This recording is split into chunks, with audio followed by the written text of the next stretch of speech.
En el programa Prevención, Salud y Vida con el Dr. Cristian Castillo. El tema de la semana será la estrecha relación entre ovario poliquístico y obesidad. Nuestros invitados, desde Ecuador, la doctora Isabel Sigüenza Vega.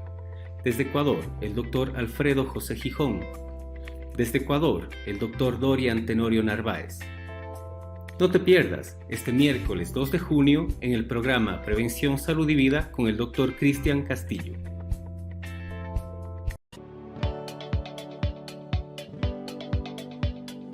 Veterinario a domicilio. Atención veterinaria integral en la comodidad de su hogar. Atención médica veterinaria 24 horas, los 7 días a la semana. Ofrecemos los servicios de vacunación, desparasitación, servicio de peluquería, baños profesionales profundos, pipetas antipulgas, servicios de esterilización. Para más información y contactos, al 0984-590920. El Dr. Rodrigo López Cabrera, un veterinario sólidamente confiable. Veterinario a domicilio. Buenas noches, público oyente. Nuevamente bienvenidos a un programa más de Prevención, Salud y Vida, transmitido cada 15 días, los miércoles a las 19:30 Ecuador y México. Agradecemos nuevamente el espacio brindado por Radio Online La Mirilla S. El día de hoy tendremos un tema de gran relevancia, como lo es la estrecha relación que existe entre el ovario poliquístico y la obesidad. En esta oportunidad contamos con profesionales de Ecuador, muy destacados a nivel internacional, formados en grandes universidades y centros de alta especialidad. Dicho programa será dirigido por mi persona, el doctor Cristian Osvaldo Castillo Cabrera, especialista en cirugía general con alta especialidad en cirugía laparoscópica avanzada, cirugía bariátrica metabólica y cirugía robótica y mínima invasión. A su vez, con múltiples diplomados en nutrición, nutrición bariátrica, obesidad, diabetes e investigación. Tenemos el agrado de compartir una plática con grandes amigos y profesionales de muy alto nivel, y así ofrecerles a ustedes un programa de calidad sobre conceptos y puntos muy importantes respecto a una enfermedad muy frecuente en nuestro medio, que no se le ha dado el impacto necesario o la importancia adecuada, como lo es la estrecha relación del ovario poliquístico y la obesidad. Tengo el honor de presentarles a una excelente profesional, la doctora María Isabel Sigüenza Vega. Ella es de Cuenca, Ecuador, realizó su especialidad en ginecología y obstetricia en Chile, en la Universidad Católica de Chile. A su vez, es subespecialista en Brasil en medicina fetal en la Fundación de Medicina Fetal Latinoamericana, Campanis Brasil, y en Chile en ecocardiografía fetal por la Universidad de Concepción de Chile. A su vez, tiene un curso de experto universitario en medicina fetal en la Universidad de Barcelona, España. Ella actualmente labora en el Hospital Santa Inés en la Torre 3, en el consultorio 519. Doctora María Isabel Sigüenza Vega, buenas noches. Buenas noches, muchas gracias por la invitación. Muchísimas gracias, doctora Sigüenza. Les repito, la doctora trabaja en el Hospital Santa Inés, en la Torre 3, en el consultorio 519. Su número de celular es el 096-90-62-764. De igual manera, les presento un gran amigo y excelente profesional, el doctor Alfredo José Gijón, de Quito, Ecuador. Él tiene una especialidad en el Mercy Hospital en Estados Unidos en ginecología y obstetricia. A su vez cuenta con 2 subespecialidades en la Mayo Clinic en Florida, en Estados Unidos, en cirugía laparoscópica y cirugía robótica ginecológica. Tiene un fellow en investigación en el Departamento de Uroginecología en la Cleveland Clinic de Florida. Es actualmente profesor de ginecología y obstetricia de la Universidad San Francisco de Quito. Doctor Alfredo Gijón, buenas noches. Hola Cristian, buenas noches con todos. Muchas gracias por la invitación. Muy contento de poder participar y aprender también pues de ustedes esta noche. Así que encantado y nuevamente muchas gracias por la invitación. Muchas gracias. El doctor Gijón trabaja en Quito, Ecuador, en el Centro Médico Meditrópoli, en el consultorio 215. Su número de celular es el 099-6863-405. Sin ser menos especial, un gran profesional muy completo, el doctor Juan Dorian Tenorio Narváez, de Cuenca, Ecuador, tiene su especialidad en Chile, en ginecología y obstetricia obstetricia, disculpen, por la Universidad de Chile. Tiene a su vez una subespecialidad en España en medicina fetal por la Universidad de Barcelona. Cuenta con una maestría realizada en México en ginecología oncológica por la Universidad Tecnológica de México. También cuenta con adiestramientos en Chile, en perfeccionamiento en piso pélvico por la Universidad de Chile, a su vez en cirugía ginecológica mínimamente invasiva por la Universidad de Chile. Actualmente el doctor labora en el Hospital Santa Inés, en el Hospital José Carrasco Arteaga, es director del Centro Médico Mujer Integral y es docente de la Universidad de la SUAY. Doctor Juan Tenorio, buenas noches. Un placer estar con ustedes esta noche, claro, dispuesto sobre todo a seguir aprendiendo con cada vez este tipo de reuniones, pues a lo que nos lleva es a seguir aprendiendo nada más. Muchísimas gracias, doctor Tenorio. El doctor está en Cuenca, Ecuador, en el Hospital Santa Inés, en la Torre 3, en el consultorio 215. Su número de celular es el 098-7393-560. Queridos amigos, amigas, el síndrome de ovario poliquístico ha evolucionado a través de la historia, convirtiéndose en un trastorno multisistémico que afecta a la mujer en todos sus ámbitos. Tradicionalmente se ha asumido que las personas, especialmente las mujeres mal llamadas gorditas, tenían malos hábitos y por ello eran las responsables de su sobrepeso, o que simplemente tenían un metabolismo complicado que provocaba la acumulación de grasa. Aunque el síndrome de ovario poliquístico no es exclusivo de mujeres con obesidad o sobrepeso, la mayoría de las mujeres con síndrome de ovario poliquístico padecen también de obesidad. Es decir, que si consigues tener un índice de masa corporal adecuado, o sea, la relación del peso para la talla, y equilibrar tus niveles hormonales, puedes desactivar el síndrome de ovario poliquístico y con él los síntomas que tanto te afectan. Si sufres síndrome de ovario poliquístico y sobrepeso, probablemente hayas hecho 200,000 dietas y te hayas apuntado a 1,000 gimnasios sin un resultado óptimo. Si adoptas hábitos de vida saludables, puedes llegar a perder peso y regular los índices desnivelados, reduciendo así esas consecuencias tan molestosas del síndrome de ovario poliquístico, como periodos irregulares, ausencias de reglas, hirsutismo, acné y caída de cabello o fatiga. Queridos amigos, esto será una mesa redonda con nuestros invitados, pues profesionales de muy alto nivel, donde se harán algunas preguntas de las más importantes e iremos abarcando o ampliando el tema según creamos conveniente para mayor explicación de ustedes, queridos oyentes. La primera pregunta, doctora Isabel Sigüenza, ¿qué es y por qué se produce el ovario poliquístico? Bueno, el síndrome de ovarios poliquísticos es una entidad multifactorial en donde se ve asociada varias causas. Primero tengo la alteración genética, que puede ser una predisposición, no necesariamente en todas las mujeres hay una alteración genética, pero también están involucrados los medios o los hábitos de vida de esta paciente. Cuando existe sedentarismo, malos hábitos alimenticios, incluso alteraciones cuando ni siquiera eran culpa de la paciente, por ejemplo, desde el vientre de su madre, cuando había obesidad o diabetes gestacional, pueden predisponer a que en el futuro esta paciente tenga cambios dismetabólicos que alteren y que generen un síndrome de ovarios poliquísticos asociado a una disfunción de la secreción de la GnRH, que son las gonadotrofinas que van a generar una cascada de eventos metabólicos, completando entre una de las causas de, como estamos viendo a ver ahora, la obesidad.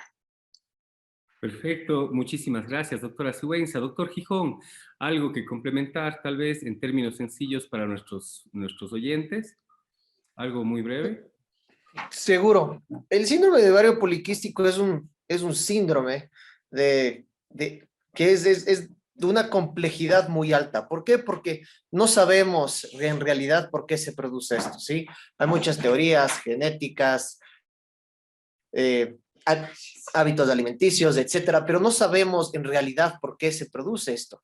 Y tiene un sinnúmero de síntomas, como ya explicó tú, Cristian, y la doctora Sigüenza, que obviamente lo que producen es una baja en la calidad de vida de las pacientes que sufren este síndrome, ¿no?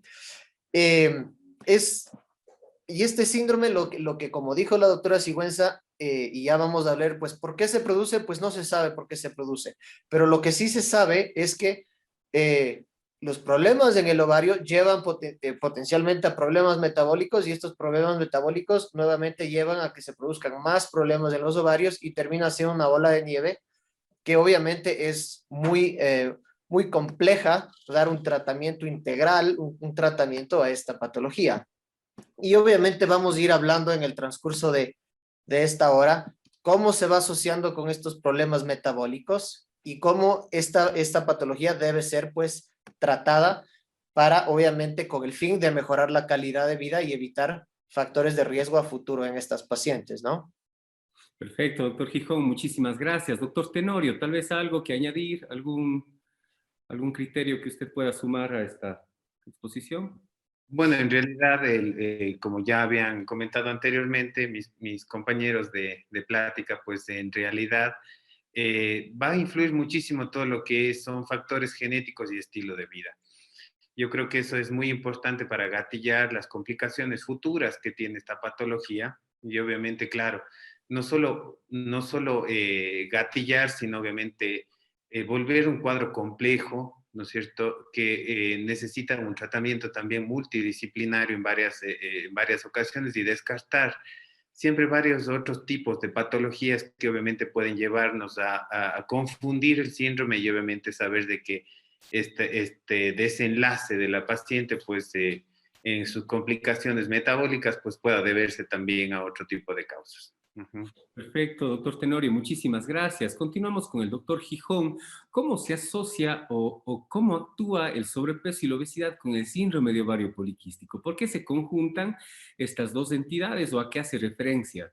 Bueno, el síndrome, como ya dijimos, es un síndrome que es muy complejo de explicar porque no se sabe por qué se produce realmente, pero la gran mayoría de sociedades están de acuerdo que es un síndrome que se asocia con hiperandrogenismo, que es cuando tienes niveles elevados de testosterona, que tienes anormalidades en tu periodo menstrual y que tienes, a ver, síndrome de hiperandrogenismo, irregularidades menstruales y la ecografía, obviamente, muchos quistes en el ovario, ¿no es cierto?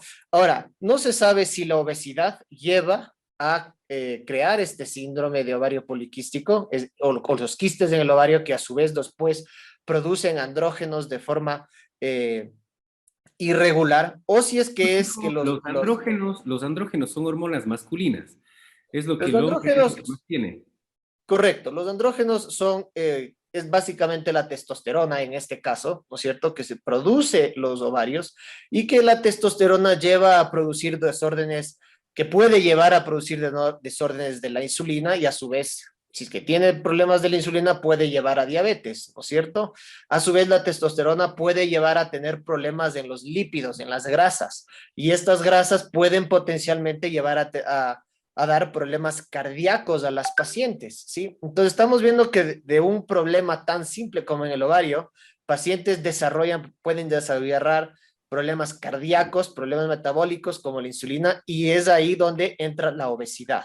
Entonces no se sabe cuál lleva a cuál, pero no hay ninguna duda que la obesidad y estos desorden en las hormonas de los ovarios se van retroalimentando y cada vez lo hace un síndrome más peligroso incluso para la paciente a largo plazo, ¿no? Aparte de todas las sintomatologías que da a la paciente en el corto plazo, como tú ya dijiste, el acné, que se te cae un poquito el pelo, la distribución de la grasa un poco diferente, etcétera, etcétera. Doctor Gijón, o sea, esto se convertiría en un círculo vicioso, como todo el sobrepeso y la obesidad, pues, y todas las enfermedades que conlleva esto, ¿no? Exactamente. Es un círculo vicioso que no se sabe cuál vino primero, pero simplemente se retroalimentan y cada vez lo hace un síndrome, una patología que puede conllevar muchos problemas a largo plazo en las pacientes que poseen esta patología, ¿no? Perfecto. Doctora Sigüenza, ¿qué nos puede colaborar sobre este tema, sobre este punto? Pues es un tema muy amplio, la obesidad y ovario poliquístico, entendiendo la fisiopatología correcta de la obesidad, ¿no? Claro, bueno, este síndrome parte, como bien lo expresó el doctor Gijón, no hay una causa clara todavía, claramente demostrada de la etiología, pero lo que sí sabemos es que existen alteraciones a nivel de la hipófisis y del hipotálamo que generan una alteración en los pulsos de las hormonas, en las GnRH, y esto va a actuar a nivel de diferentes órganos. Primero los ovarios, y en realidad lo que menos afecta es los ovarios. Este síndrome se llama síndrome de ovarios poliquísticos, pero los cambios más bruscos los vemos a nivel metabólico. Vemos alteraciones a nivel del páncreas, en donde vemos una hiperinsulinemia al inicio y luego vemos resistencia a la insulina. Todo esto conlleva alteraciones a nivel de los adipocitos, alteraciones hepáticas, el hígado se torna un poquito más graso y conduce a una alteración metabólica que en algunas pacientes, más o menos entre el 20 al 30% de las pacientes que tienen ovario poliquístico, va a tener esteatosis hepática, obesidad y un 10% de insulinoresistencia con riesgo de diabetes mellitus en un futuro, ¿no? Perfecto, doctora Siwan. Doctor Tenorio, y respecto a lo que la doctora nos acaba de decir este momento, hígado graso, alteración hormonal, ¿creen que sea desde su punto de vista, ¿no? Científicamente, pues ya nos han dicho que todavía no hay algo demostrado, pero ¿cómo se explicaría, o es el ovario o es la obesidad que produce el hígado graso, que produce el colesterol, triglicéridos? Porque sabemos que el sobrepeso y la obesidad pues empieza a producir todo este daño multiorgánico a todo el cuerpo y en realidad pues según muchas cosas que he hecho de investigaciones en obesidad pues sería más que nada el origen de un todo el sobrepeso y la obesidad. ¿Cómo podría usted explicar un poquito más fácil, tal vez entendible con palabras coloquiales, esto que es muy simple, o sea, no, bueno, no muy simple obviamente, pero esta parte de obesidad y ovario poliquístico? Bueno, primero recordar un poco, puntualizar algo de porcentajes. Yo creo que eso es importante, poner un punto aparte, sobre todo cuántas de estas pacientes de ovario poliquístico tienen obesidad. Pues hay que recordar que entre un 50 y 80% de estas pacientes van a tener obesidad o por lo menos sobrepeso, ¿no es cierto? 40% van a tener intolerancia a la glucosa y de este 40% aproximadamente un 10% van a tener diabetes, mellitus tipo 2, secundarios del proceso metabólico, ¿ya? 30-40% de las pacientes con ovario poliquístico van a tener un síndrome metabólico, ¿ya? Recordando, según el ATP3, ¿no es cierto?, del estudio Framingham, pues obviamente saber de que este síndrome metabólico no solo tiene en contexto, ¿no es cierto?, alteraciones dislipidémicas, alteraciones o resistencia a la insulina, ¿no es cierto?, ya una glucosa en ayunas por lo menos alterada, y recordar también de que ya la dislipidemia va a ser parte de este síndrome, ¿no es cierto?, según el ATP3. 30% son obesas y 25% van a ser diabéticas mellitus tipo 2 premenopáusicas y obviamente estas pacientes tienen un síndrome de ovario poliquístico. Entonces, para explicar un poco todo este desequilibrio metabólico, pues a veces nosotros nos decimos que es primero el huevo o la gallina, ¿no es cierto? Entonces, obviamente no sabemos si la paciente hiperandrogénica termina haciendo perdón, termina siendo me bloqueé un ratito, pero en realidad, pues este tipo de pacientes tienen una relación con una resistencia a la insulina y no sabemos si primero es la resistencia a la insulina que gatilla, ¿no es cierto?, estos procesos de ovario poliquístico, alteraciones hiperandrogénicas, sobre todo por una sobreexpresión de la SHBG. La SHBG quiere decir, bueno, en inglés, bleeding globulin, hormone bleeding globulin, que son las, digamos, las globulinas que ligan las hormonas sexuales y que a veces están muy libres y al no juntarse pues con la testosterona, pues obviamente hacen que se sobreexprese estos andrógenos a nivel sanguíneo, ¿ya? Entonces, obviamente, este tipo de la SHBG tiene una relación estrecha con la insulina, lo que va a hacer de que esta se vuelva, ¿no es cierto?, o son revertidas, ¿no es cierto?, con sensibilizantes a la insulina. Eso hace que aumente la adiposidad visceral y comienza a haber un impacto modesto e indirecto sobre la resistencia a la insulina, ¿no es cierto? Entonces, obviamente, claro, si tenemos una resistencia a la insulina, podemos tener un hiperinsulinismo posterior. Hay que recordar que ese pobre páncreas está trabajando de forma exagerada intentando compensar, pues obviamente y esas células de los islotes de Langerhans a nivel pancreático, pues obviamente en algún momento se van a agotar de seguir produciendo insulina, que resulta ser resistente, ¿no es cierto?, para ese metabolismo de glucosa periférica, y lo que pues termina en hacer incluso estas pacientes ya diabéticas mellitus tipo 2. Entonces, obviamente, claro, es un desequilibrio metabólico tremendo y obviamente estos andrógenos, pues hay que recordar que también la testosterona es muy anabolizante. Entonces, eso quiere decir que si es una hormona muy anabólica, pues obviamente también estas pacientes como que van a tener una ingesta exagerada. Y el hiperinsulinismo con resistencia a la insulina, pues al no permitir de que se meta la azúcar en la sangre o en la célula, ¿no es cierto?, va a producir, ¿no es cierto?, como un desequilibrio secundario, pues obviamente que esa paciente a nivel central pues no tenga una glucosa suficiente y que obviamente genere mucho más apetito, hambre, ¿no es cierto?, la famosa polifagia. Y eso va a hacer de que esta paciente pues obviamente al ser polifágica pues vaya a ir complicando mucho más su cuadro de base. Perfecto, doctor Tenorio, ha sido una explicación muy completa, muy adecuada. Resistencia a la insulina, amigos, pues quiere decir que la célula está resistente a que la insulina le ayude. O sea, por más que se produzca, se secrete y se secrete insulina, la célula no hace nada. Entonces, si la célula le pone una barrera a la insulina, pues obviamente no permite el paso de la glucosa, que es el azúcar en la sangre, a su organismo, y pues obviamente este es un círculo vicioso, y si sigue prolongándose esto, pues terminaría el paciente en diabetes o la glucosa alta en la sangre, como todos sabemos. Doctor Tenorio, a usted mismo, ¿hay enfermedades o trastornos asociados con el síndrome de ovario poliquístico? Bueno, en realidad los síndromes asociados, pues generalmente, pues son los secundarios a este trastorno metabólico, ¿no es cierto? Hasta, lastimosamente, pues todas estas pacientes de insulinos resistentes, ¿no es cierto? O intolerantes a la glucosa, porque hay que recordar que puede ser un patrón también que esté a la mano, pues casi siempre con esta obesidad secundaria vamos a tener sí un trastorno metabólico de cajón, o sea, pacientes dislipidémicas, pacientes con resistencia a la insulina que pues a la larga van a terminar haciendo más placas ateromatosas a nivel vascular, ¿no es cierto? Y eso puede gatillar a futuro enfermedad cardiovascular. Son pacientes de que además por este hiperandrogenismo, lastimosamente como que la progesterona no funciona de forma adecuada. Y hay que recordar que si tenemos un estado hiperestrogénico mantenido, acuérdense que el depósito de grasa es un factor productor de estrógeno exógeno de forma importante, ¿no es cierto? Sobre todo de estrona. Entonces, ¿qué quiere decir eso? Pues obviamente que ya no solo está produciendo estrógenos del ovario, sino también la grasita corporal, ¿ya?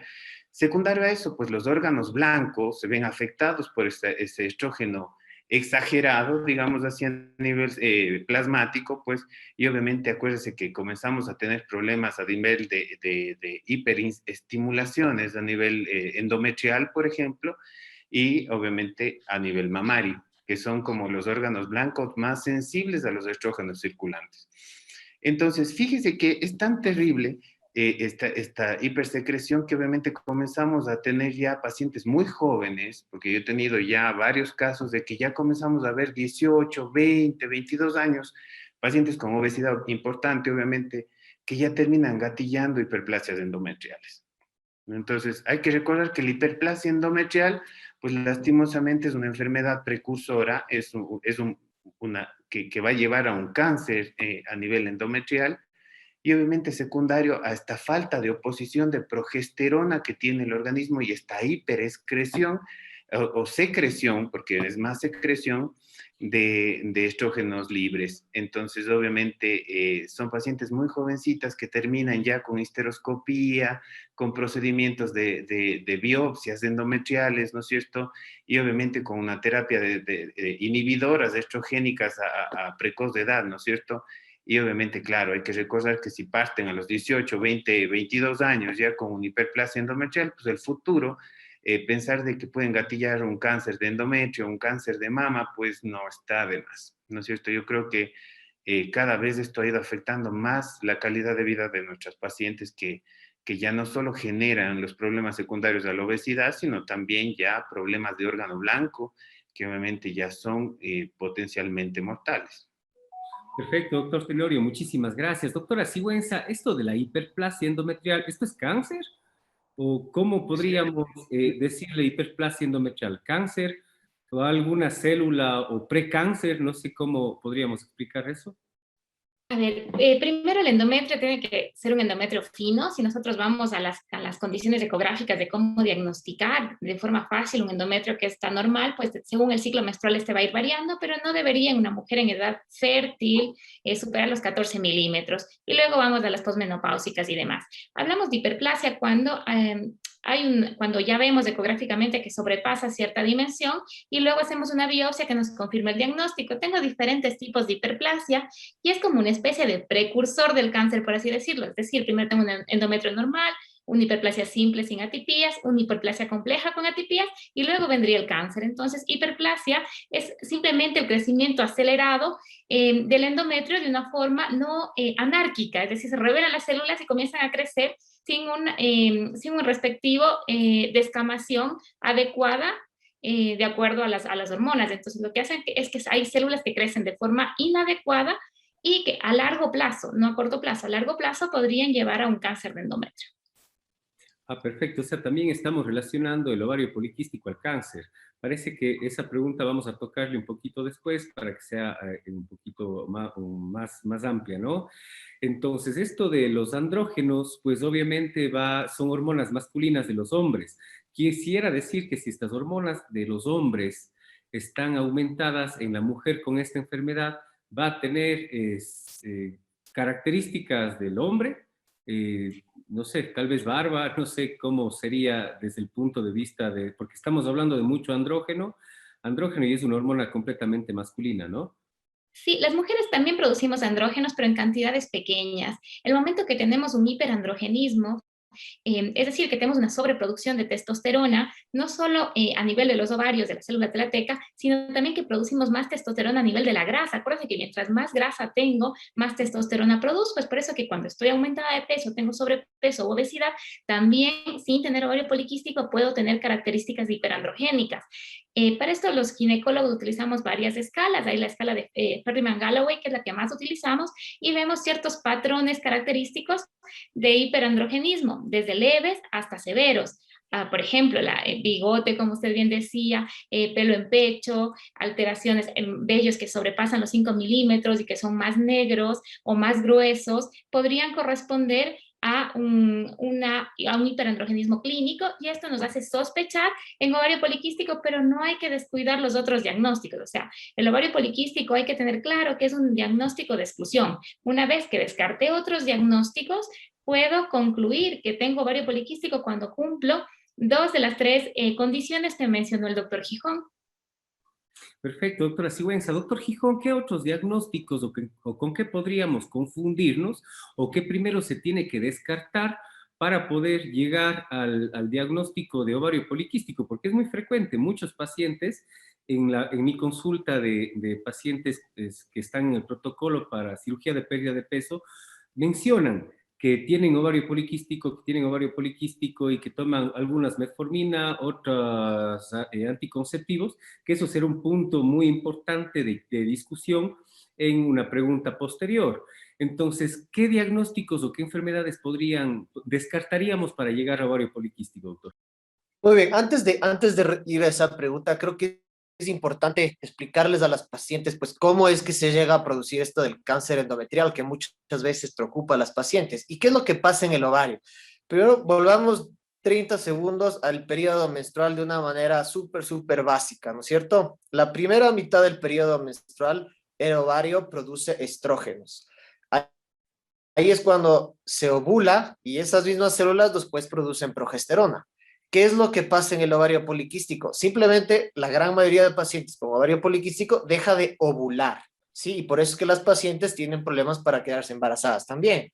Si no ovulas, no se produce progesterona y tienes ese estado constante de hiperestrogenismo o de estrogenismo que puede llevar a producir estos problemas de hiperplasia endometrial y después cáncer. Y a su vez, al no ovular, comienzan estos óvulos, estos quistes o el ovario en general, a producir estas hormonas de forma desorganizada, entre ellos la testosterona, ¿no es cierto? Entonces, la pregunta era, ¿qué otros diagnósticos puede haber aparte del ovario poliquístico, si no me equivoco, ¿no es cierto, Cristian? ¿Cómo se llegaría al diagnóstico de ovario poliquístico? La doctora Sigüenza nos nombraba, y también leyendo un poco del tema, que es un diagnóstico de exclusión. Quiere decir que pues tienes que primero poner varios diagnósticos, y si no es ninguno de estos, pues llegaría al final como diagnóstico de ovario poliquístico, ¿verdad? Claro, muchas veces las pacientes cuando vienen a tu consultorio, ¿no es cierto? Vienen que no están menstruando, ¿no es cierto? Esa es una de las características más claves, que no están más comunes, digamos, que no están menstruando o que tienen una menstruación muy irregular. Entonces, obviamente, lo primero que tienes que descartar es que obviamente la paciente no esté embarazada, ¿no es cierto? Que siempre que si no estás menstruando, pues tienes que descartarlo. Y después, obviamente, con el examen físico y el ultrasonido en este caso, tú puedes potencialmente ir viendo la clínica de la paciente, ¿no es cierto? Y en el ultrasonido tú vas a poder ver los ovarios, ver si es que no hay algún potencial tumor o alguna razón específica por la que ella tenga los síntomas que obviamente presenta, ¿no es cierto? Pero nuevamente, el ovario poliquístico no es un síndrome, no es un síndrome que tú puedes, le ves a la paciente y tú ya le dices, ¿no es cierto? Simplemente el diagnóstico del ovario poliquístico es algo un poco abstracto, ¿no es cierto? Todas las mujeres en algún momento dado han tenido periodos poco irregulares, ¿no es cierto? Todas las mujeres en algún momento dado, como se conoce, espinillas, ¿no es cierto? Y obviamente es algo muy abstracto y por eso eh, un gran porcentaje de mujeres entra dentro de esta categoría de síndrome de ovario poliquístico. Lo que tú tienes que hacer más es ver si es que no hay alguna otra razón por la que la paciente puede tener, digamos, la testosterona o los andrógenos elevados, ¿no es cierto? Entonces tienes que, si es que la paciente presenta síntomas muy exagerados de hiperandrogenismo, pues entonces tienes que descartar potenciales tumores, ya sea del ovario o de las glándulas suprarrenales o de alguna otra parte del cuerpo, ¿no es cierto? Pero como dice la doctora, no hay un laboratorio en sí que tú puedas decir, ok, esto es ovario poliquístico, sino te vas a basar más en la clínica de la paciente. Ok, perfecto. Pues queridos amigos, ha sido muy claro, es un tema muy importante en nuestro medio y es muy frecuente. Doctora Sigüenza, ¿qué signos y síntomas me permiten identificar al ovario poliquístico? Sé que ya hemos tocado algunos puntitos, ahora seamos puntuales y esto, pues pienso en ovario poliquístico, según sus signos y sus síntomas. Perfecto. A ver, en cuanto a la clínica, la paciente con amenorrea o que refiere reglas irregulares que son de más de 35 días de duración o que presenta menos de 8 ciclos en el año, es una de las características. Pacientes que tienen hiperandrogenismo, ya sea caracterizado por aumento de vello en áreas que no deberían estar, aumento del grosor, aumento del color del vello, o también por aumento del acné. El acné obviamente se presenta en la adolescencia, pero también se puede presentar en mujeres en edad adulta, y ahí lo tengo que sospechar, o cuando tengo alteraciones además, como por ejemplo sobrepeso, dificultad para bajar de peso, observa acantosis nigricans, que es la coloración oscura que se puede presentar en zonas de roce, como en el cuello, o región inguinal, rodillas o codos. Generalmente son lo que las mujeres más consultan por estos signos clínicos. Asociado a esto, si ya tengo la anovulación, que es la falta de menstruación, el hiperandrogenismo clínico, pues ahí iríamos a las otras dos escalas, que sería la ecografía y los exámenes de laboratorio para completar el diagnóstico. Perfecto, muy claro, pues son diagnósticos que a veces confunden muchísimo y pues limitan el tiempo apropiado para un diagnóstico correcto. Doctor Gijón, ¿cómo afecta física y emocionalmente esta enfermedad de ovario poliquístico? ¿Y por qué hablamos de afección física y emocional? ¿Qué tiene que ver aquí todo esto? Bueno, la parte física, como ya dijimos, las pacientes, la gran mayoría se vienen quejando porque obviamente tienen acné, tienen vellosidad aumentada, no logran bajar de peso, tal vez se les está cayendo mucho el pelo. Y esos son los síntomas que la paciente realmente le molesta, sobre todo si son un poco más jóvenes, ¿no? Pero lo que yo creo que es una obligación del doctor explicarles es, pues hay los síntomas físicos más serios son los que no se pueden ver, ¿no es cierto? Los problemas cardíacos, los problemas relacionados con la obesidad, los problemas de la diabetes, ¿no es cierto? Los problemas de que no solo no importa que no esté sangrando, sino eso puede tener potencialmente efectos a largo plazo, como ya dijo el doctor Tenorio, del cáncer de endometrio, ¿no es cierto? Entonces, esos son los que hay que explicarles a las pacientes, que esa es la que aparte de estos problemas que obviamente son que te molestan físicamente, ¿no es cierto? A nadie le gusta tener acné, pero es importante explicarles que el tratamiento no solo va para tratar eso, sino para tratar todas estas, los problemas metabólicos que están asociados, ¿no es cierto? Y obviamente el de la parte emocional, muchas pacientes tienen dificultad para quedarse embarazada, ¿no es cierto? Y eso es algo que es la razón más común por las cuales las mujeres no se pueden quedar embarazadas, ¿sí? Y ya dijimos por qué, porque simplemente no ovulan.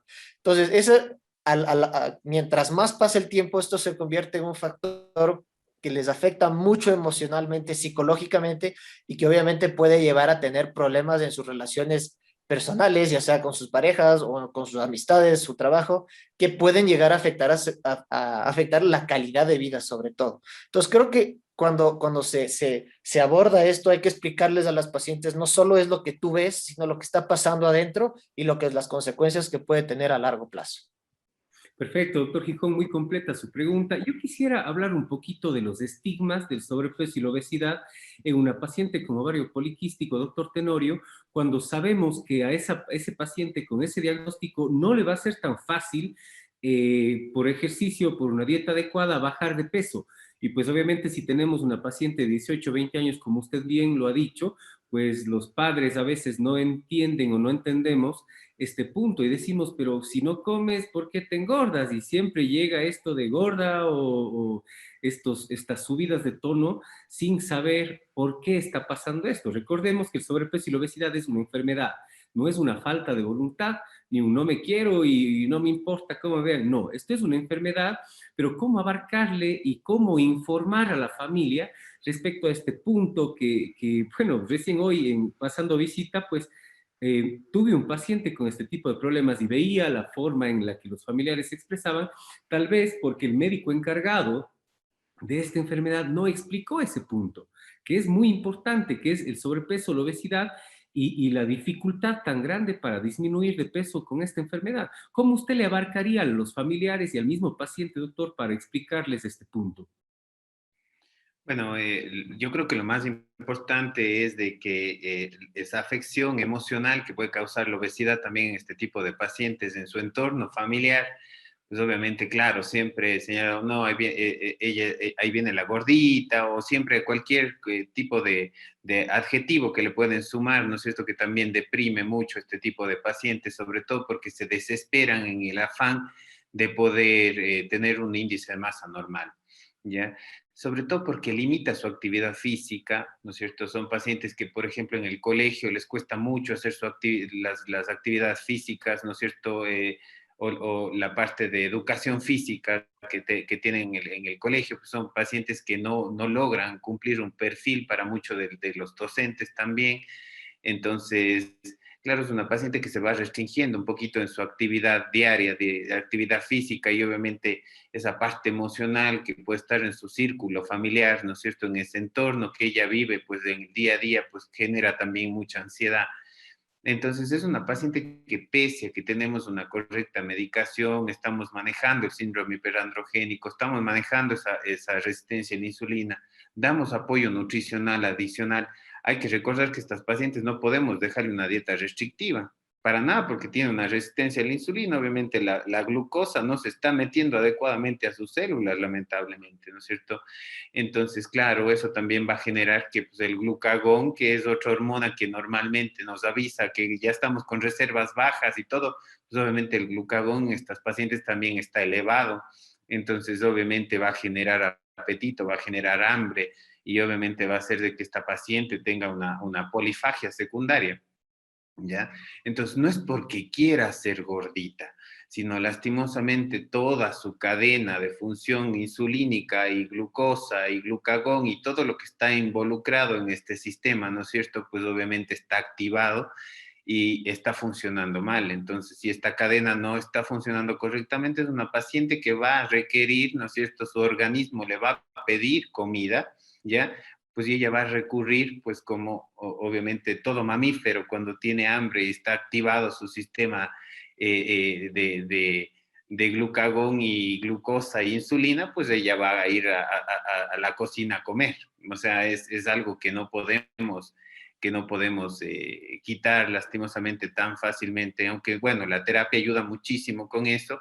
Son pacientes que incluso a veces tenemos que sumar muchas veces o fluoxetina o muchas veces también un poco de sertralina como anorexigénico para que obviamente nos ayude a controlar un poco esa ansiedad secundaria que puede tener este tipo de pacientes.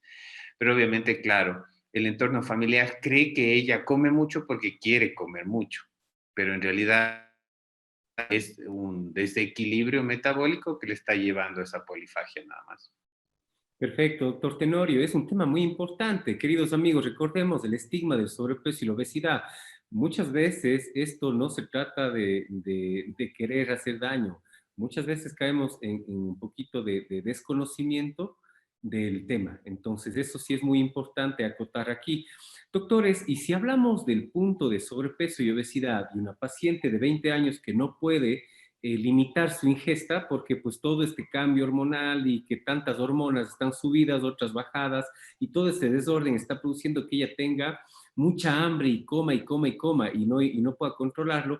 ¿Qué opinan ustedes aquí del manejo multidisciplinario? Porque bueno, la medicina ha cambiado muchísimo y ahora yo no soy, yo hago todo, yo sé todo, yo puedo todo y yo opero de todo. Eso creo que ya pasó muchísimo y ahorita ocupamos muchísimo lo que es el equipo multidisciplinario. Les hablaría bueno, en este caso pienso nutriólogos, deportólogos y psicólogos o psiquiatras para el manejo de estos medicamentos que usted ha dicho, doctor, que son anorexigénicos y pues que llevan una receta médica y un seguimiento estricto. Recordemos también que muchos medicamentos que la gente toma para el sobrepeso y la obesidad se han demostrado, dependiendo del tipo, que pueden producir arritmias, pueden producir muchos problemas cardiovasculares si no tenemos un control adecuado y un manejo de un profesional que sepa del tema, ¿no? ¿Qué opinaría usted, doctora Sigüenza, de los equipos multidisciplinarios en este caso?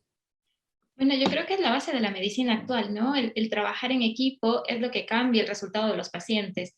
El aprender que yo tengo limitaciones, así como también tengo destrezas en otras cosas.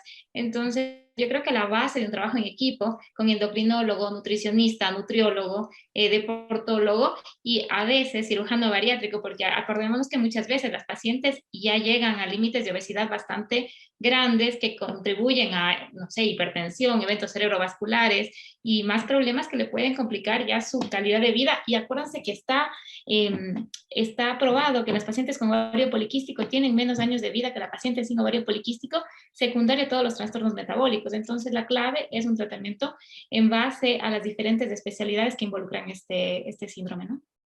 Perfecto, doctora Sigüenza, muchísimas gracias. Doctor Tenorio, continuamos.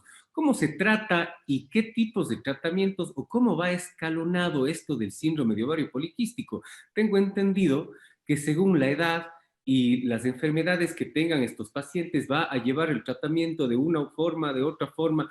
Yo pues no soy ginecólogo y muchas veces veo pacientes con anticonceptivos, veo pacientes con metformina que ha tomado mucha fama ahora en esto. ¿Y cómo es esta cadena de acontecimientos? Primero vamos por dieta, cambios del estilo de vida. ¿Cómo actuamos? ¿Cuándo cirugía? ¿Cuándo uno o el otro? ¿Cómo se iría escalando esto? Bueno, para acotar primero, acuérdense que la cirugía ahorita ya está relegada a no hacerla. Prácticamente más bien es bastante destructiva. Digamos, antes sí se hacía una cuña ovárica, se hacía el famoso drilling, pero cada vez está más en desuso porque obviamente lo que está primando es el manejo clínico y obviamente basado en la evidencia, pues es más significativo, digamos, para beneficio de la paciente dar terapia clínica que la cirugía. Por lo menos los últimos estudios y la última evidencia reporta de que prácticamente el drilling ya no tiene mucha cavidad, ya el drilling era quemar, ¿no es cierto?, con vía laparoscópica folículos periféricos que tenían los ovarios, ¿no es cierto? Y como tienen más de 12 folículos de menos de 1 centímetro, que ese es el patrón habitual, pues obviamente uno entraba a hacer esa fulguración de estos quistecitos, pero en realidad pues el tratamiento clínico es lo que manda. Hay que recordar que hay que cambiar, uno, ¿no es cierto?, estilos de vida. Dos, lo segundo que nos tenemos que preocupar es del síndrome hiperandrogénico, pues del hiperandrogenismo. Y tercero, pues obviamente el manejo pues de esta resistencia a la insulina, basado el tratamiento sobre todo en la evaluación bioquímica, ¿no es cierto? Ya no solo con nuestro patrón clínico que ya llegamos al diagnóstico, sino obviamente también hacer un índice de andrógenos libres. Si es que está positivo este índice de andrógenos libres, pues obviamente sabemos que el camino del manejo del fármaco antiandrogénico pues va a ser efectivo. Por eso es que nosotros les damos anticoncepción, pero ese anticonceptivo no puede ser cualquier anticonceptivo. El anticonceptivo usado para el ovario poliquístico tiene que ser antiandrogénico, ya sea de acción alta, pues intermedia o baja, pero de acuerdo a las características de cada paciente. Y obviamente hay que recordar que en este acápite, pues lastimosamente casi todos los antiandrogénicos pues tienen estrógenos. Y con eso, pues obviamente hay que recordar que los criterios de elegibilidad de la Organización Mundial de la Salud, pues nos postulen algunos tipos de pacientes, pues que tenemos riesgo elevado de tener eventos trombóticos, pues en paciente con obesidad, y según el índice de masa, pues también tenemos que ir evaluando esa posibilidad, ¿no es cierto?, si es que se puede o no.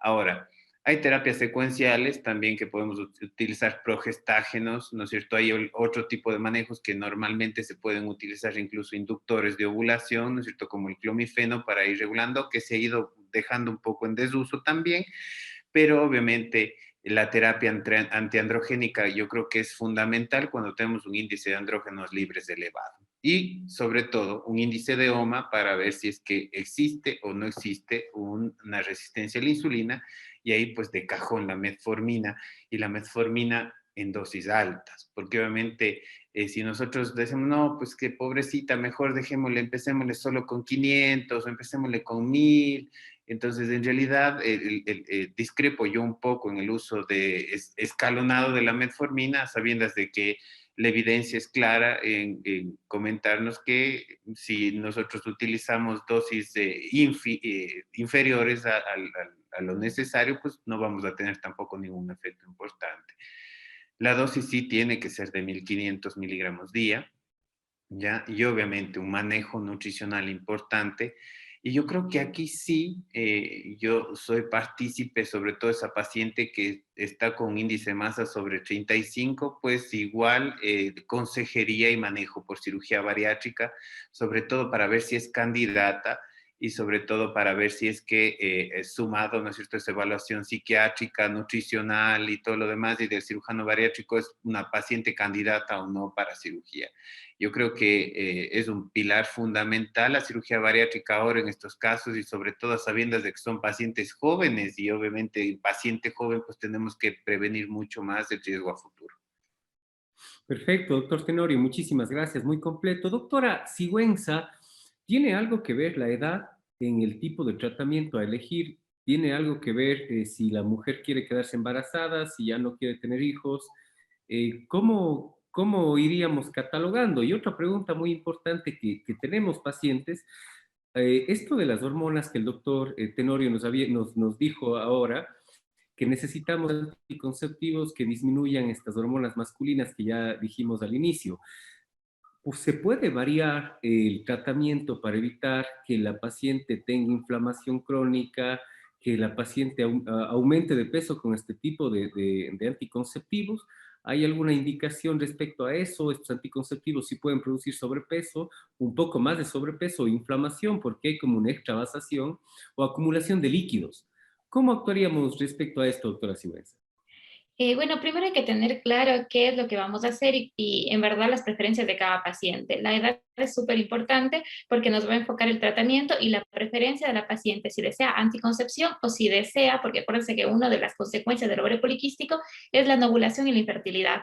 Entonces, vamos a dividir a dos grandes pacientes. Las que quieren embarazarse, pues directamente no tienen que ir a anticonceptivos, sino van a ir a inducción de ovulación. Y estas pacientes, los inductores de ovulación más frecuentemente utilizados es el clomifeno y el letrozol.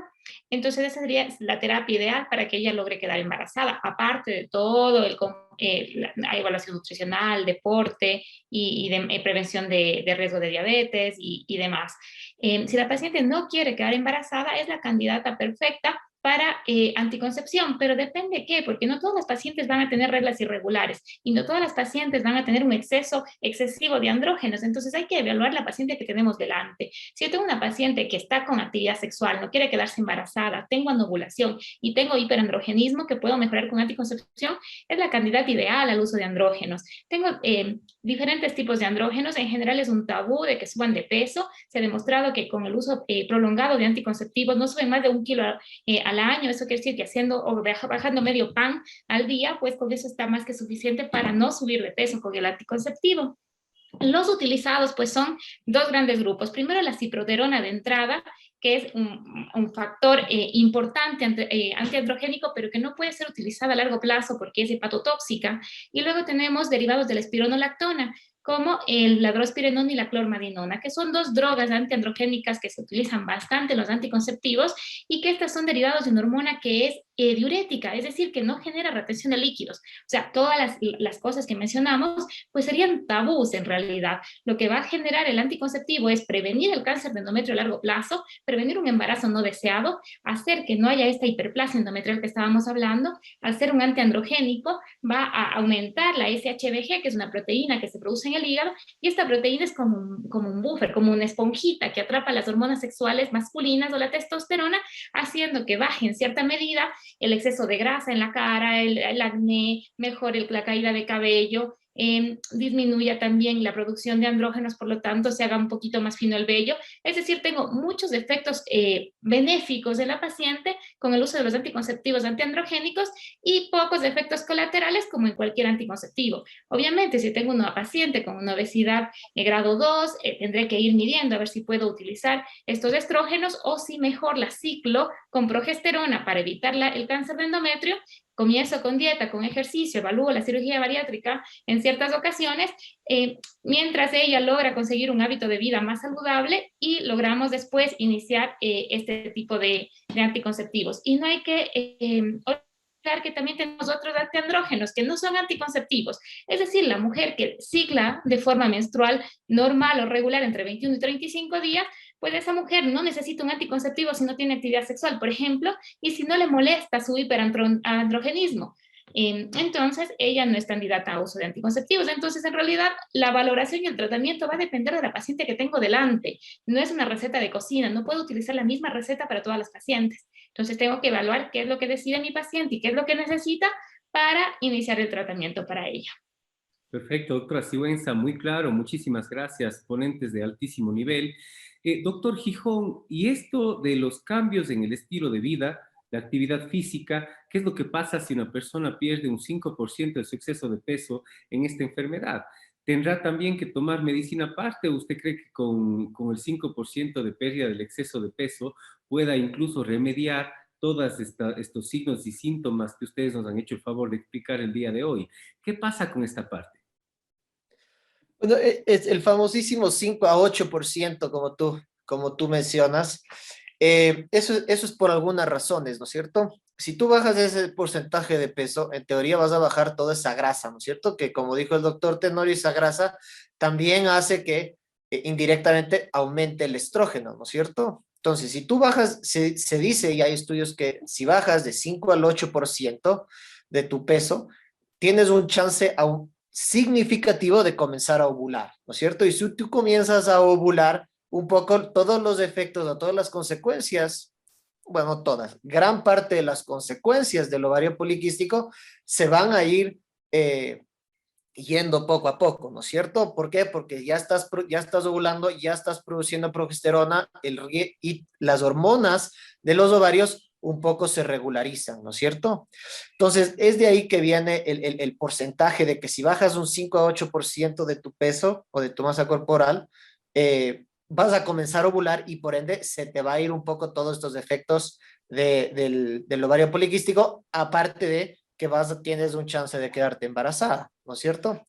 Yo un poco lo que les digo a las pacientes, porque siempre tienen, volviendo un poco a cómo era el tratamiento, siempre tienen ese tabú, ¿no es cierto? De las pastillas anticonceptivas, tienen todos estos problemas que aumentan de peso, que después si tomo esto no me voy a poder quedar embarazada, que etcétera, etcétera, etcétera, ¿no es cierto? Y yo les explico a las pacientes, y es importante que entiendan, no hay una cura para el ovario poliquístico, no hay una cura, hay un tratamiento, ¿sí? ¿Y de qué se basa ese tratamiento? Por lo menos así yo les explico a las pacientes. Los ovarios están secretando hormonas de forma irregular. Entonces, las pastillas anticonceptivas lo que van a hacer es apagarle al ovario, ¿no es cierto? Entonces, yo siempre doy el ejemplo de que si estás usando tu celular y tu celular no está respondiendo, ¿qué es lo que haces? Le apagas al celular, esperas 10 minutos y le vuelves a prender, ¿no es cierto? Y eso es lo que van a hacer las pastillas anticonceptivas. Le van a apagar al ovario, todas las hormonas de forma irregular que están secretándose se van a bajar, ¿no es cierto? Y tú de esa manera vas a tener todos los beneficios, como dijo la doctora Sigüenza, ¿no es cierto? Y después de unos 6 meses, un año, tal vez puedes dejar de tomar esas pastillas anticonceptivas y si has cambiado tus hábitos, lograste bajar de peso, hacer ejercicio, etcétera, etcétera, puede ser que este problema ya no va a ser tan significativo o a su vez tú comiences a ovular de forma regular, ¿sí? Entonces es importante explicarles a las pacientes, aquí no hay cura, hay un tratamiento, ¿sí? Y entonces las pastillas anticonceptivas, por lo menos de mi forma de ver que yo receto siempre de entrada pastillas anticonceptivas antes de pensar en cualquier otro. ¿Por qué? Porque estás viendo la base del problema, ¿no es cierto? Bueno, en principio, ¿no es cierto? Es el ovario el que está secretando todos estos problemas. Entonces vamos al ovario y apaguémosle, ¿no es cierto? Obviamente, si es que ves que una paciente tiene una obesidad muy significativa, pues vas a recomendarle metformina. Y los antiandrogénicos, por lo menos yo comienzo con anticonceptivos. Si es que no ha mejorado, entonces ahí le sugiero dar antiandrogénicos, ¿sí? Pero obviamente yo creo que si es que la paciente no ha logrado bajar ese peso, simplemente porque es complicado, a veces no es fácil, ¿no es cierto? Pese al tratamiento, entonces ahí sí, yo creo que es recomendable que ella considere una cirugía bariátrica, ¿no es cierto? Algo que mencionar que es importante, la cirugía bariátrica no es la cura de todo, tampoco. Si una mujer se somete a esto y después se va a quedar embarazada, pues obviamente va a tener potencialmente deficiencias de nutrición, de vitaminas, etcétera, etcétera. Entonces, como tú dijiste, Cristian, esto tiene que ser un abordaje integral, ¿no es cierto? Si te vas a someter a esto porque no pudiste hacer un tratamiento conservador, pues entonces tienes que ir a un nutricionista y ese nutricionista te tiene que complementar con las nutrientes que obviamente no vas a poder, considerando la cirugía, que obviamente tú eres el experto aquí y sabrás explicarnos a todos los beneficios de esta cirugía, asumo, un poquito más avanzado. Doctor Gijón, muchísimas gracias. Pues sí, recordemos que pues la medicina ahora y ojalá y siempre necesita de todo un complemento de profesionales. No somos todólogos, no sabemos absolutamente todo, disculpen la redundancia, siempre uno tiene que trabajar en equipo. Respecto a esto de la cirugía bariátrica, pues ustedes recuerden, en los programas anteriores hemos hablado que si el nutriólogo, el psicólogo, el psiquiatra, el deportólogo, desde la parte de medicina interna, neumología, cardiología, endocrinología, dependiendo las enfermedades que tenga el paciente. Si uno de estos profesionales al equipo quirúrgico dicen no es candidato a cirugía bariátrica o Cristian todavía no amerita un procedimiento quirúrgico, no está preparada, no decide su cambio, no hizo una dieta adecuada y según todos este tipo de problemas, pues no se le opera al paciente. Recordemos que la cirugía bariátrica tiene una luna de miel. ¿Qué quiere decir esto? Que el paciente baja o baja de peso hasta el año y medio de cirugía, ¿no? Entonces yo sé que le voy a bajar de peso y las fotos son muy bonitas a los 4 meses, a los 6 meses, al año y medio. Pero si este paciente no fue abordado de una forma adecuada por todo el equipo multidisciplinario desde antes, de operarle en el transoperatorio y también un seguimiento muy estrecho por al menos lo más importante, nutrición, deportología, psicología o psiquiatría, el éxito de la cirugía no va a ser ninguno. Tal vez hasta el año y medio, tal vez hasta los 2 años como máximo, y luego el paciente puede recuperar peso. Recordemos que si el paciente recupera peso, lo mismo está haciendo con las enfermedades que eliminamos meses atrás.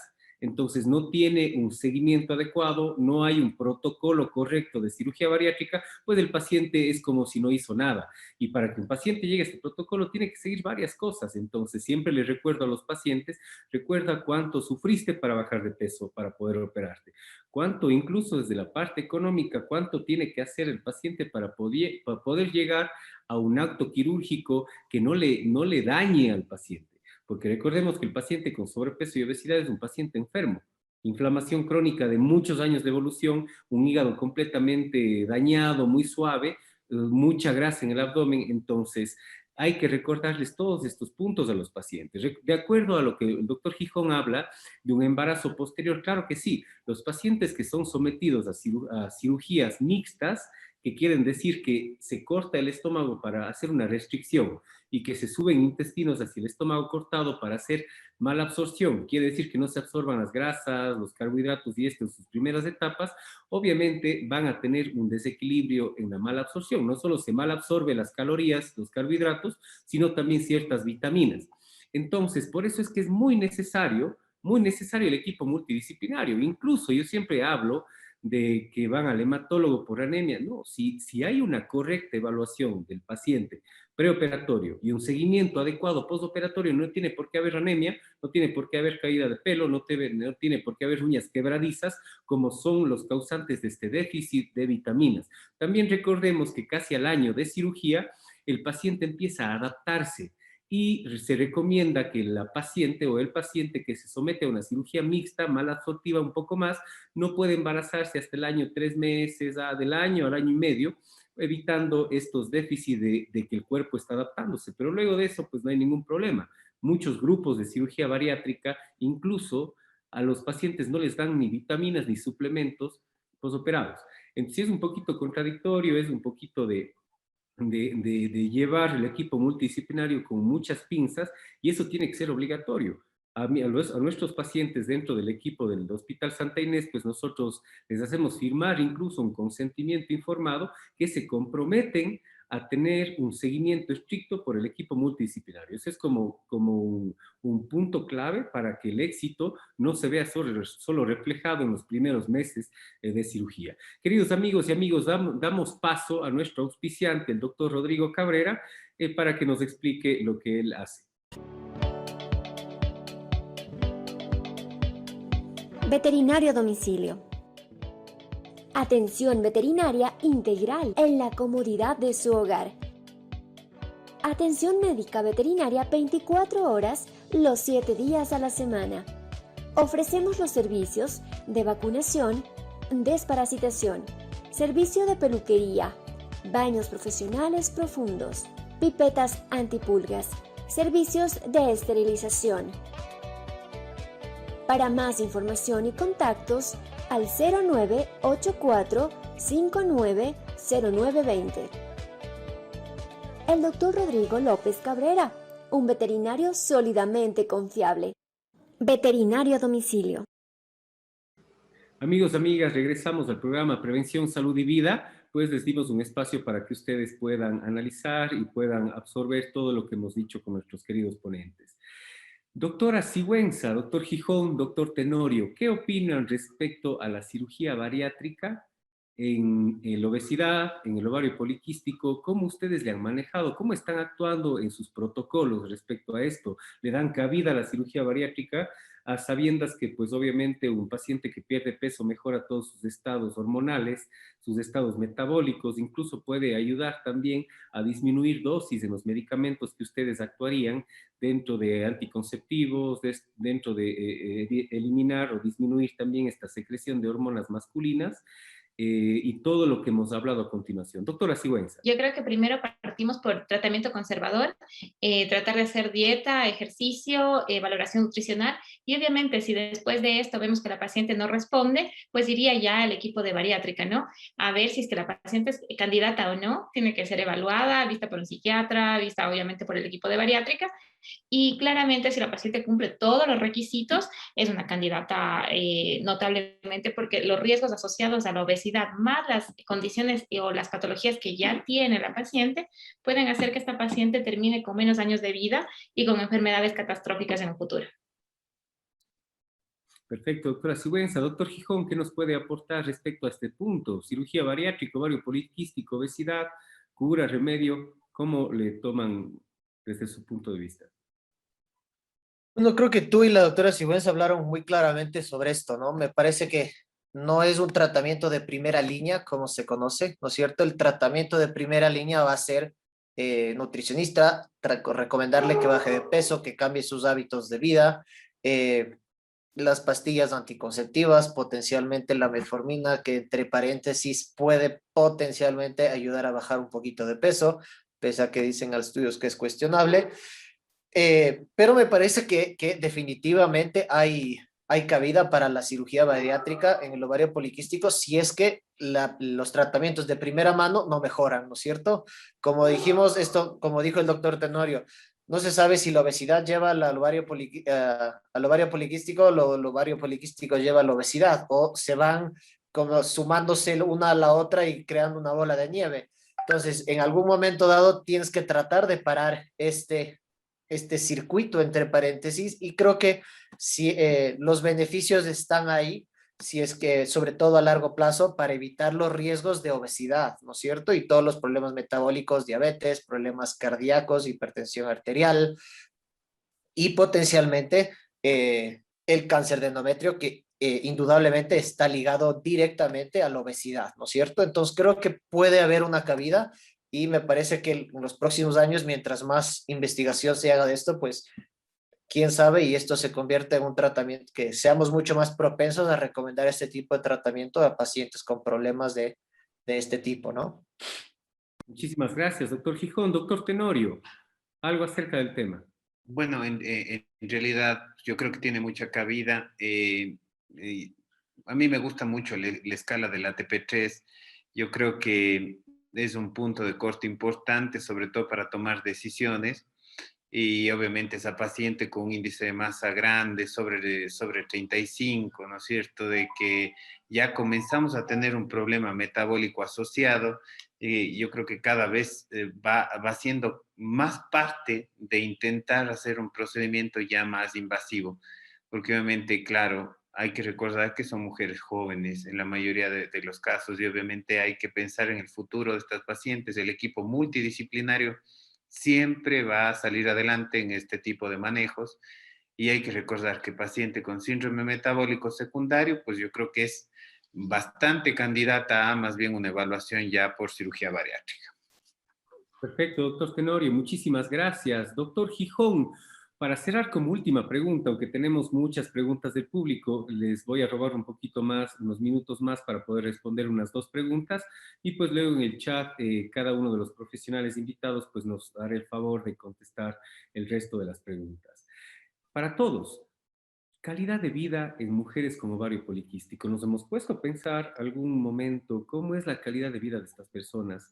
¿Viven contentas? ¿Qué les produce estas amenorreas, estas menstruaciones muchas veces abundantes, ausentes, este sobrepeso, esta inconformidad en su figura, este exceso de vello, el acné, manchas en la piel, que es la acantosis, como bien dijo la doctora Sigüenza?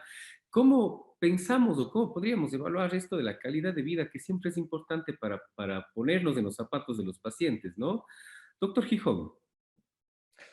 Bueno, como tú dices, esta enfermedad puede ser, este síndrome puede ser muy desgastante a nivel físico y emocional, sobre todo, ¿no? Sobre todo en mujeres jóvenes, tener problemas de sobrepeso, tener problemas tal vez de vellosidad exagerada, acné, pueden indudablemente afectarte y llevar a tener problemas igual físicos y psicológicos a largo plazo. Pero lo que es importante decirles a las pacientes es que no necesariamente tiene que ser así.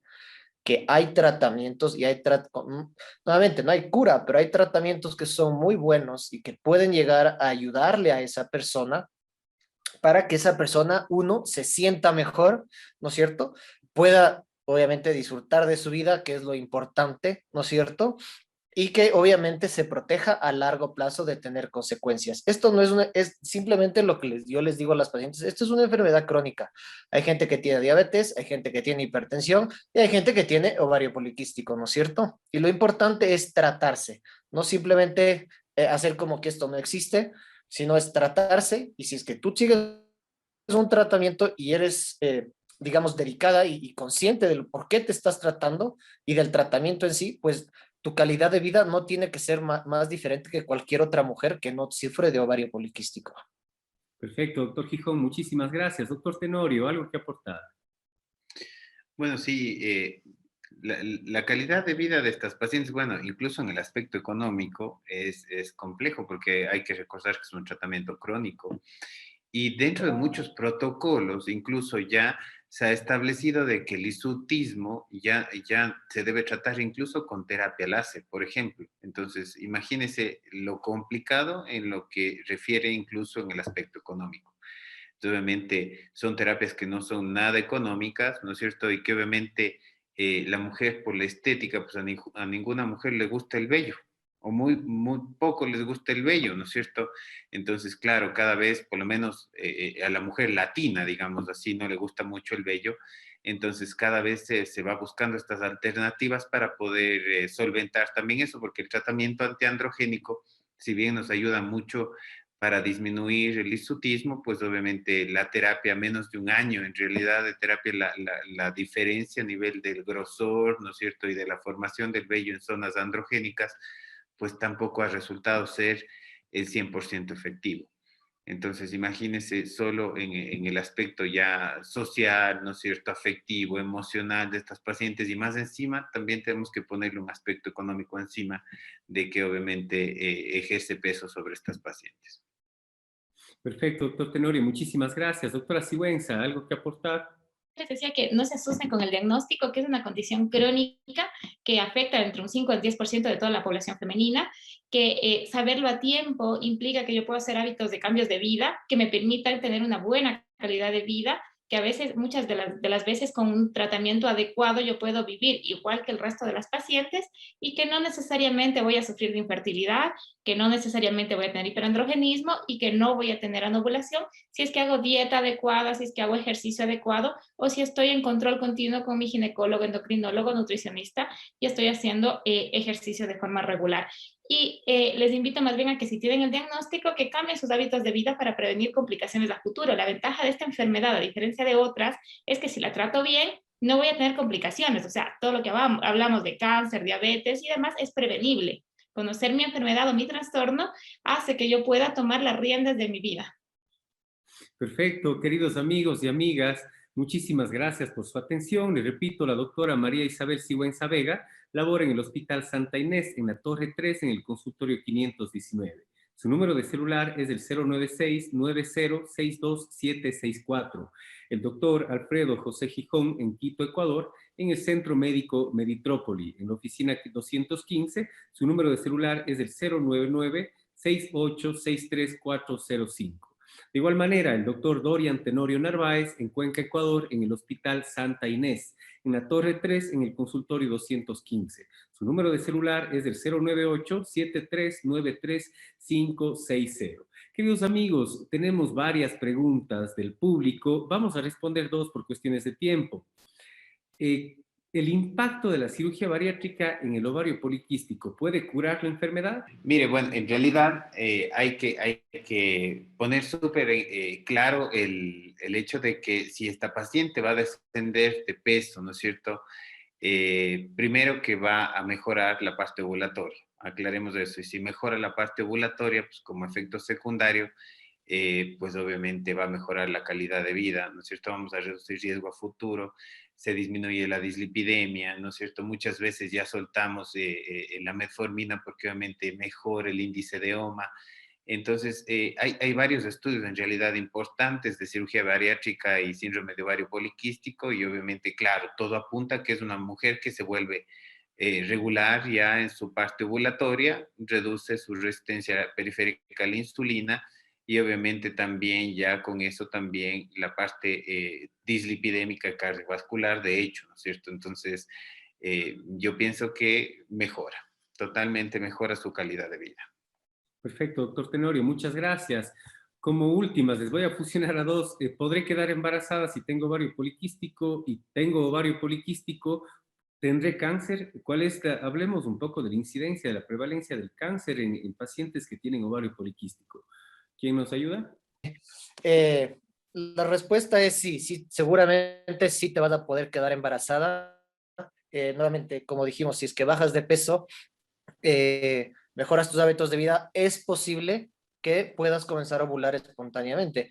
Pero si es que no, existen tratamientos, ¿no es cierto?, que pueden ayudarte o pueden ayudar a la ovulación y potencialmente al embarazo, ¿no es cierto? Como hablamos del letrozol, que ahora se está usando mucho, el clomifeno, son una de las medicaciones que puedes utilizar para ayudar a quedarte embarazada. Y respecto al cáncer endometrial, pues yo creo que si es que no te tratas, ¿no es cierto? Si es que simplemente dejas que esto pase, no te tratas, sigues con periodos irregulares de forma crónica, sí puedes tener un alto riesgo de potencialmente desarrollar cáncer endometrial, ¿sí? Si es que te estás tratando, el riesgo de que eso suceda va a ser bastante bajo. Entonces, decirles a las pacientes si es que se están cuidando, si se están tratando o yendo al ginecólogo regularmente, el chance de que se desarrolle cáncer es bastante bajo. Seguramente la doctora Sigüenza tiene algo que complementarme. Totalmente de acuerdo, como ya sabemos, la oligoanovulación, que es el hecho de no ovular de forma regular, y la hiperinsulinemia están directamente relacionadas con el cáncer de ovario y con el cáncer de endometrio. Entonces, estas pacientes, si es que están tratadas y seguidas por su médico y están menstruando o descamando endometrio de forma regular, pues este riesgo baja a población general, pero si es que no han tenido un seguimiento adecuado y recién están haciendo el diagnóstico, pues tienen que hacerse una ecografía, eventual una biopsia de endometrio para ver su riesgo potencial y la terapia que tienen que recibir. Perfecto, queridos amigos. Se ha comprobado que perder de un 5 a 10% del peso corporal corrige gran parte de los síntomas de este síndrome e incrementa la calidad de vida. Sin embargo, perder peso, aunque sea solo el 5%, no es tan sencillo. La mayoría de los programas basados en la intervención sobre el estilo de vida fracasa durante el primer año y el individuo promedio no suele ser capaz de mantener una pérdida de peso adecuada a lo largo del tiempo. La cirugía bariátrica se ha establecido claramente como el método más eficiente para perder peso a corto y largo plazo, y sus beneficios no deben pasar desapercibidos para pacientes con síndrome de ovario poliquístico. Los efectos de la cirugía bariátrica en ovario poliquístico son altamente positivos y también se manifiestan en la regularización de los ciclos menstruales, la disminución del hirsutismo y la infertilidad. La presencia de síndrome de ovario poliquístico en los pacientes no afecta la eficacia de la cirugía bariátrica. Estimados amigos, amigas, agradezco nuevamente su tiempo, a los ponentes, a los radioescuchas. Esperamos que la información brindada se comparta y genere un impacto de conciencia en todos los sectores. Los gobiernos, los servicios de salud pública y los seguros privados no se dan cuenta que la obesidad es el origen de la mayoría de enfermedades severas de la población, y un protocolo adecuado de cirugía bariátrica o cirugía para la pérdida de peso puede mejorar hasta 25 veces los costos a que una complicación de enfermedades relacionadas con la obesidad y el sobrepeso. Es adecuada o muy necesaria una selección de profesionales certificados, reconocidos por el CENESID. Esto evitará en gran medida complicaciones en todos los escenarios posibles. Queridos amigos, amigas, les repito, la doctora Marisabel Sigüenza Vega labora en el Hospital Santa Inés en la Torre 3 en el consultorio 519. Su número de celular es el 096 90 62 764. El doctor Alfredo José Gijón en Quito, Ecuador, en el Centro Médico Meditrópoli en la oficina 215. Su número de celular es el 099 68 63405. El doctor Juan Dorian Tenorio Narváez en Cuenca, Ecuador, en el Hospital Santa Inés en la Torre 3, en el consultorio 215. Su número de celular es el 098-7393-560. Queridos amigos, amigas, les envío un saludo muy afectuoso y muchas gracias por su atención. Les digo, en 15 días vamos a tratar mala práctica médica quirúrgica. Vamos a tocar temas y puntos muy importantes respecto a este tema. Los esperamos en 15 días. Muchísimas gracias. Saludos.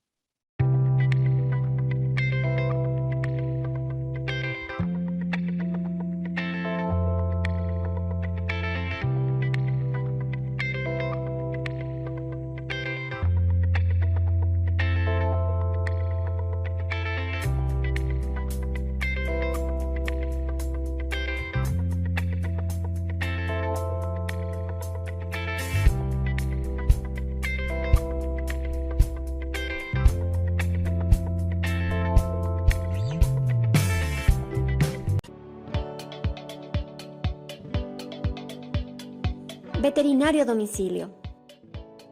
Atención veterinaria integral en la comodidad de su hogar. Atención médica veterinaria 24 horas, los 7 días a la semana.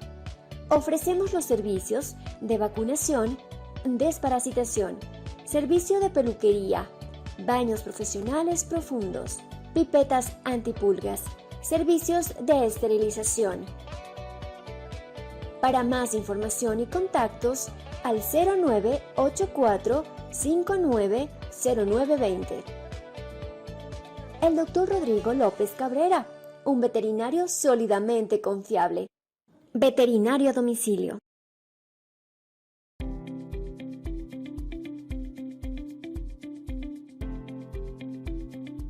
Estudio Jurídico Dr. Juan Carlos Cabrera. Un grupo de profesionales altamente calificados demuestran su compromiso, preparación y trabajo en cada ocasión. El abogado Javier Armijos y el abogado Mateo Cabrera, especialistas en tránsito penal, familia, en violencia, migración, cobro de cartera. Atendemos en edificio Acrópolis, 6º piso. Para más información, comunícate al teléfono 093-966-7152, 0984-931491.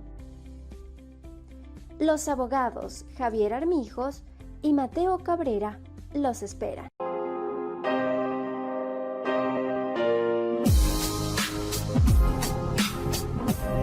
Bonamé, un estilo que cautiva. Línea de ropa, zapatos, sombreros de paja toquilla, bolsos y accesorios.